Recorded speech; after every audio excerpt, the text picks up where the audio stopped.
video tutorial will show you how to set up and run a post-weld heat cycle on the Cooper8 controller. Only users logged in as operator or engineer will have access to the post-weld programs. Once you are logged in, there are two options available: single program, which is for running one recipe, and dual program, which can run two recipes at once. The dual program has two options. The 2x3 zone will have two zones with 3 channels each, so 3 channels will run recipe number 1 and 3 channels will run recipe number 2. The 1x4 and 1x2 zone will have two zones, one with 4 channels and one with 2 channels. So 4 channels will run recipe number 1 and 2 channels will run recipe number 2.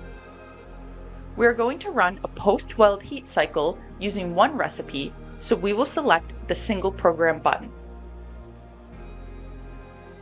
Here you can view all 6 available channels and what the current temperature is for each channel. The temperature is currently shown in degrees Fahrenheit, but you can switch between degrees Fahrenheit and degrees Celsius on the settings page. The alarm for each channel can be turned on or off by clicking on the button under Alarm State. When the channel is set to control mode, it will follow the same recipe as the programmer channel. You can change the channels from control mode to manual mode by clicking on the control button. When the channel is in manual mode, you can manually enter the set point you want the channel to achieve by clicking on the box under set point. There are two types of recipes you can select: Easy Profile and Multi-Step Profile. The Easy Profile is for running simple post-weld recipes. You enter your starting temperature and how long that temperature is held for. Then you enter what rate and temperature you want to ramp up to. Then you enter how long you want to hold that temperature for. And then finally you enter what rate and temperature you want to ramp down to. For recipes requiring extra steps, the Multi-Step Profile allows you to build your own recipe from scratch. You can have up to 10 steps per recipe. Click on the box next to Step Type to select the step type for that step. Here I'm going to build a recipe for the example. We will start with a ramp up to 315 degrees with a rate of 500 degrees per hour. The next step will be another ramp up to 650 degrees with a rate of 230 degrees per hour. Next, I will select a soak step with a duration of 1 hour and 5 minutes.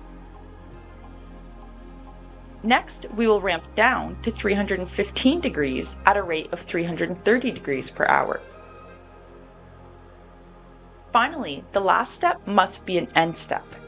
I am going to select Turn Control Loops off so that the recipe will stop once this step is reached. When you are happy with the recipe you have created, click the Done button.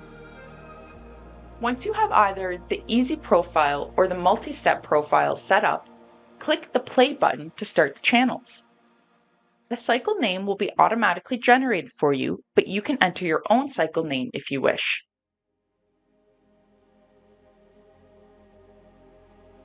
Once you click the Done button, the cycle will start, which you can see by the channel's output lights turning on and its cycle name appearing at the bottom.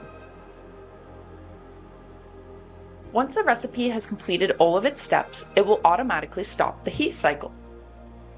Once your heat cycle is complete, you can download the data and use it to create a report. For more information on how to download chart data from a Cooper8 controller, please check out our video, Importing Chart Data from the Cooper8 controller, on the Cooperheat resources page.